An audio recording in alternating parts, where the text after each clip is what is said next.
नमस्कार दोस्तों, आज हम 9th क्लास के प्रश्नावली 1.1 पढ़ेंगे। इससे पहले हम पिछले वीडियो में हम आपको बता दिए हैं कि संख्या क्या है, जिसमें परिमेय संख्या, प्राकृतिक संख्या, सम संख्या, विषम संख्या, आभास संख्या, मतलब जो भी है सबको बता दिया गया है। इसमें सबसे पहले पहला क्वेश्चन क्या है कि क्या शून्य एक परिमेय संख्या है, इसे P/Q के रूप में व्यक्त करें। तो देखिए, हाँ, शून्य क्या है, एक परिमेय संख्या है। क्योंकि शून्य को हम लिख सकते हैं, शून्य बराबर हम लिख सकते हैं 0/1, और इससे चाहे तो लिख सकते हैं क्या, क्योंकि यह क्या है, 0 भी आपका पूर्णांक है और 1 भी आपका क्या है, एक पूर्णांक है। परिमेय संख्या का डेफिनेशन वही है कि वैसी संख्या जो P/Q के रूप में हो तथा P तथा Q दोनों क्या हो, पूर्णांक हो, और दूसरा क्या दिया था, जहां Q ≠ 0 हो।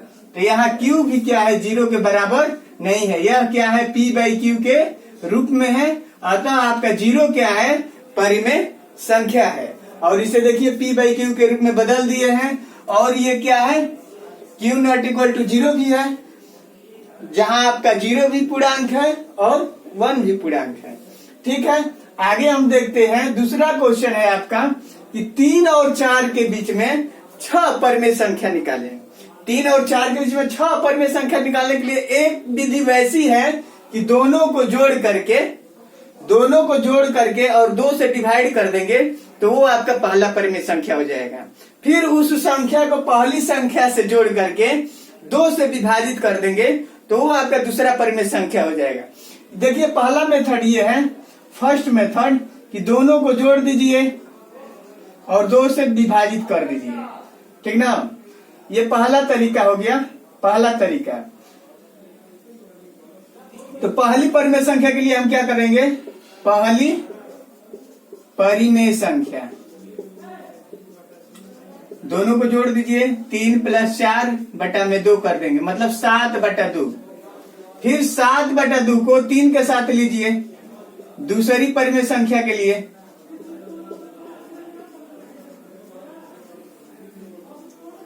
दूसरी परिमेय संख्या के लिए लीजिए 7/2 को किसके साथ लीजिए, 3 के साथ।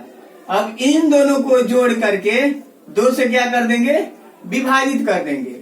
देखिए, ये भिन्न पर की जोड़ घटाव है, आप लोग जानते होंगे। इस तरह से देखिएगा, 7 6 कितना हो जाएगा, 13, और 2 क्या है, ये तीसरा पद है तो ये नीचे ही हो जाएगा, तो 2 दूना 4, मतलब 13/4 ये आपका क्या हो गया, दूसरी परिमेय संख्या हो गया। फिर अब 7/2 को 4 के साथ जोड़ करके 2 से विभाजित कर दीजिएगा तो ये आपका तीसरी परिमेय संख्या हो जाएगी। फिर चौथी परिमेय संख्या के लिए हम क्या करेंगे, 13/4 को एक बार 3 के साथ जोड़ करके 2 से विभाजित कर देंगे तो वो आपका चौथी परिमेय संख्या हो जाएगी। फिर 13/4 को 4 के साथ जोड़ करके 2 से विभाजित कर देंगे तो वो आपका चौथी परिमेय संख्या हो जाएगी। फिर 13/4 को 7/2 के साथ जोड़ करके 2 से विभाजित करेंगे तो ये आपका पांचवी परिमेय संख्या हो जाएगी, जो ये आपका बहुत लॉन्ग मेथड हो जाएगा। एक और शॉर्ट मतलब छोटा सा मेथड है जिसको आप लोग ध्यान पूर्वक देखिए, जिससे हम आसानी से ज्ञात कर सकते हैं। अगर देखिए, 2 संख्याओं के बीच अगर हमको n परिमेय संख्या ज्ञात करना है, अगर दोनों का हर समान हो तो हम उसके n+1 के अंश तथा हर दोनों में गुणा तथा भाग दे करके हम परिमेय संख्या ज्ञात कर सकते हैं। जैसे हम बोले क्या है कि अगर 2 संख्याएं या 2 परिमेय संख्याएं के हर क्या हो, समान हो, इन दोनों के देखिए हर क्या है, समान है, तथा इनके बीच हमको n बराबर मतलब 6 परिमेय संख्या क्या करना है, ज्ञात करना है। अतः इन दोनों संख्याओं के अंश तथा हर में n+1 मतलब 6 + 1 बराबर 7 से n+1 मतलब 7 से क्या कर देंगे, इसके अंश तथा हर में विभाजित कर देंगे तो हमको परिमेय संख्या ज्ञात करने का तरीका पता हो जाएगा। अब देखिए, यहाँ इन दोनों के क्या है, हर समान है तथा यहाँ n बराबर क्या है, 6 है। ठीक ना, अतः अतः इनके अंश तथा हर में क्या करेंगे, 6 से 7 से विभाजित करेंगे तथा गुणा करेंगे। अतः इस संख्या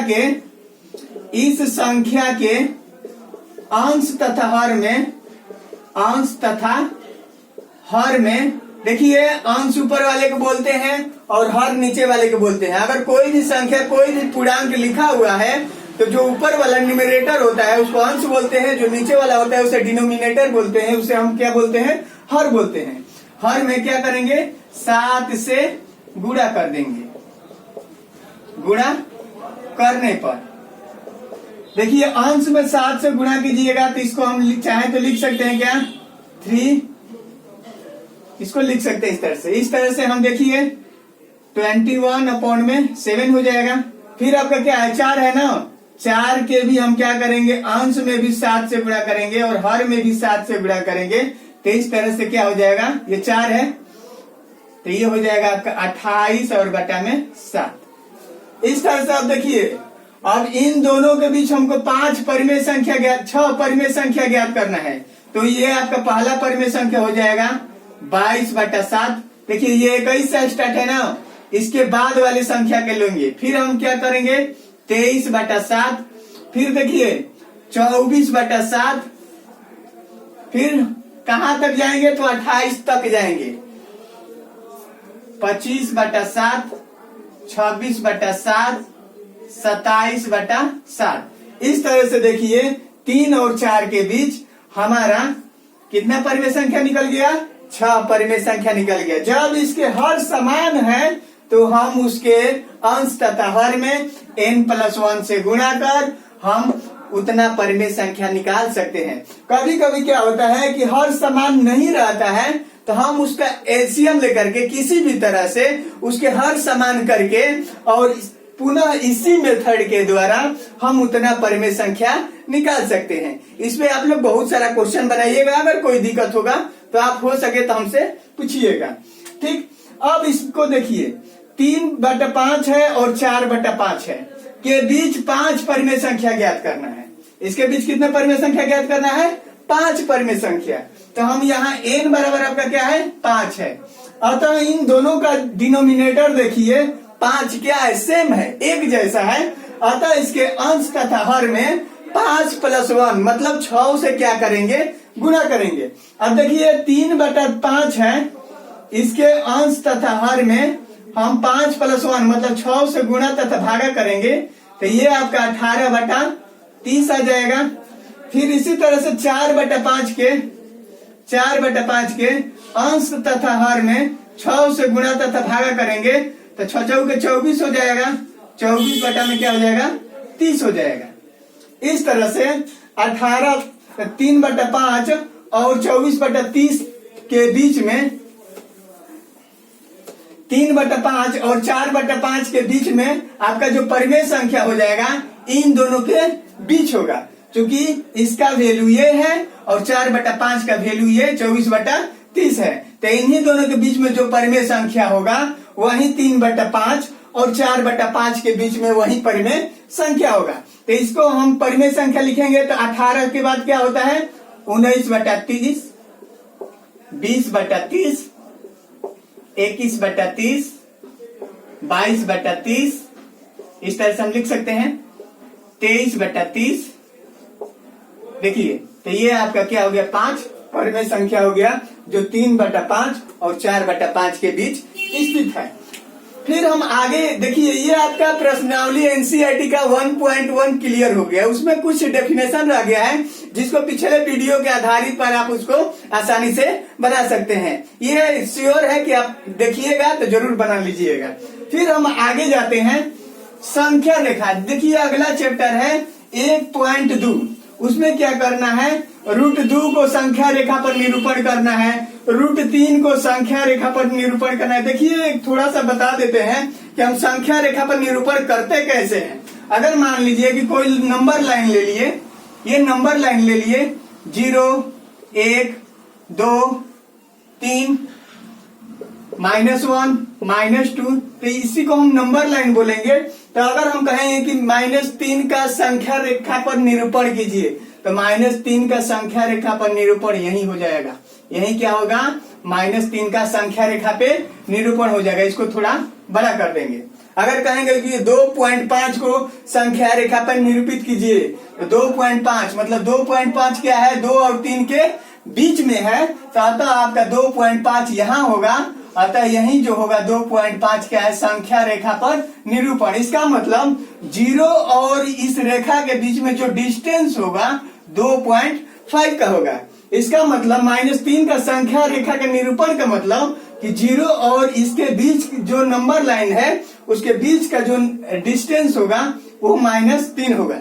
इसी तरह से आपको बताना है कि √2, √3 और √5 का संख्या रेखा पर निरूपण कीजिए। तो उसको हम कैसे करते हैं उसको एक बार थोड़ा सा ध्यान से देख लीजिएगा, तो आपका क्वेश्चन आसानी से हल हो जाएगा, जिसमें आपको बनाने में कोई दिक्कत नहीं होगा। जैसे मान लीजिए कि √2 का संख्या रेखा पर निरूपण करना है, √3 को करना है, √5 को करना है, और भी है। किसी भी को हम करने के लिए देखिए क्या करते हैं। सबसे पहले हम एक लाइन लेंगे, यहां से ये 0 हो गया, 1 2 3, फिर ये आपका -1 हो गया, ये आपका कोई नंबर लाइन हो गया। फिर अब देखिए √2 का संख्या रेखा पर निरूपण करने के लिए आपको पता है पाइथागोरस पर में यही होता है कि 1 का स्क्वायर और 1 का स्क्वायर करेंगे तो ये आपको प्राप्त होगा √2। अगर आपका ये 1 है और ये 1 है तो इस तरह से होता है। ठीक, तो देखिए यहां से यहां तक 1 लेंगे √2 के लिए, यहां से यहां तक 1 है, और इसी बिंदु से 90 डिग्री का कोण बनाते हुए, आपको पता है 90 डिग्री का कोण कैसे बनाते हैं, तो एक चाप लेते हैं, चाप को इस तरह से क्या करते हैं, काट देते हैं। इस तरह से काटेंगे, 90 डिग्री का भी आपको कोण बनाने आ जाएगा। फिर वही चाप होना चाहिए, उसको इस तरह से करेंगे तो 60 डिग्री पे होगा। फिर उसको इस तरह से करेंगे तो 120 डिग्री पे होगा। ये आपका 60 डिग्री हो गया, फिर ये आपका क्या हो गया, 120 डिग्री हो गया। फिर अब इन दोनों को डिवाइड करने के लिए उसी चाप को या आधे से अधिक चाप को इधर से इस तरह से काटेंगे, और फिर इधर से इस तरह से काटेंगे। तो इधर से काटेंगे तो ये आपका ये हो जाएगा, और फिर यहां से काटेंगे तो इस तरह से हो जाएगा। फिर अब यहां से देखिए इसको मिला दीजिएगा, ये 90 डिग्री का क्या हो गया, उस एंगल हमको प्राप्त हो गया। ठीक, और 90 डिग्री का एंगल कितना सेंटीमीटर का आपको बनाना है, तो 1 सेंटीमीटर का बनाना है, या 1 यूनिट का बनाना है। ठीक ना, यहां से यहां तक भी आपका 1 यूनिट है, यहां भी आपका 1 यूनिट है। अब देखिए पाइथागोरस प्रमेय से यहां तक भी आपका 1 यूनिट होगा, क्योंकि 1 का वर्ग आपको पता है 2 का वर्ग बराबर होता है 1 का वर्ग प्लस 1 के वर्ग के। 2 का वर्ग ये 2 हो गया, और 1 प्लस 1 मतलब 2 बराबर 2। ठीक ना, इस तरह से ये आपका √2 हो गया। ठीक, अब यहां से हम क्या करेंगे, जो आपका डिवाइडर है जो भी है, ठीक ना, उसको हम यहां से लेकर के हम क्या कर देंगे, इस लाइन पे आ जाएंगे। यहां से इस लाइन पर इस तरह से आएंगे तो आपका जो यहां से यहां तक जो डिस्टेंस होगा वही यहां से यहां तक का डिस्टेंस होगा। ठीक ना, तो यहां से यहां तक का जो डिस्टेंस होगा, ये जो लाइन होगा वही √2 का लाइन होगा। यही जो लाइन होगा वो किसका लाइन होगा, √2 का लाइन होगा। अर्थात आपको 0 से लेकर के यहां तक की जो डिस्टेंस होगी वो √2 डिस्टेंस होगी। ठीक है, इसी तरह से आप √3 का भी कर सकते हैं। √3 का कैसे करेंगे, फिर हम क्या करेंगे, आप डिवाइडर लीजिएगा, डिवाइडर से यहां से भी 90 डिग्री का कोण बनाइएगा, बना सकते हैं ना, इस पॉइंट से 90 डिग्री का कोण। यहाँ मान लीजिए 60 हो गया, 120 हो गया। फिर यहां से क्या कीजिएगा, इसको काटिएगा, इसको काटिएगा, और इसको इससे 1 सेंटीमीटर बना दीजिएगा।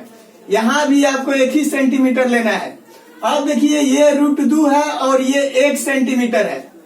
ये क्या है, आपका √2 है और ये 1 सेंटीमीटर है। दोनों का वर्ग करेंगे तो ये आपका जो डिस्टेंस आएगा वो आपका √3 आएगा। ठीक है, और यहां से यहां तक की जो दूरी होगी, जैसे मान लीजिए कि ये A हो गया, B हो गया और ये आपका C हो गया, तो OC का जो दूरी होगा, यहाँ भी 90 डिग्री का कोण बन रहा है और यहाँ भी बन रहा है। OC का जो दूरी है वो आपका क्या हो जाएगा, √3 हो जाएगा। और उसी को रेडियस लेकर के हम क्या करेंगे, इस रेखा पे आएंगे, इस तरह से आएंगे तो हमारा आपका इसी तरह से आएगा, ठीक ना। और यही जो लाइन हो जाएगा √3 का लाइन हो जाएगा, ठीक है। यही जो लाइन हो जाएगा √3 का लाइन हो जाएगा। इस तरह से यहां तक की जो डिस्टेंस होगी √3 होगी। दोस्तों इस तरह से आप लोग बना सकते हैं। और अगर आपको √5 का बनाना है तो आप लोग बनाइएगा, इस तरह से लाइन लीजिएगा। ये आपका हो गया 0, 1, 2, 3। अब आप क्या कीजिएगा कि आप जानते हैं कि √5 बराबर होता है, √5 बराबर अंडर रूट में 2 का वर्ग प्लस 1 का वर्ग, मतलब यहां से यहां तक ले लीजिएगा और इस पर 90 डिग्री का कोण बनाते हुए 1 सेंटीमीटर का लाइन खींचिएगा। 1 सेंटीमीटर का या 1 यूनिट का लाइन खींचिएगा और यहां से यहां तक 2 यूनिट का है ही, 2 यूनिट का है ही। इस तरह से ये दोनों रेखाएं को मिलाइएगा तो ये आपका क्या हो जाएगा √5 हो जाएगा। और इस तरह से आप डिवाइडर लेकर के इस तरह से काटिएगा तो यहां से यहां तक की जो ये number line represented of number line की क्या हो जाएगा √5 हो जाएगा, ठीक है। धन्यवाद। अगले क्लास में हम देखते हैं और आप लोग एनसीईआरटी का बुक अब इससे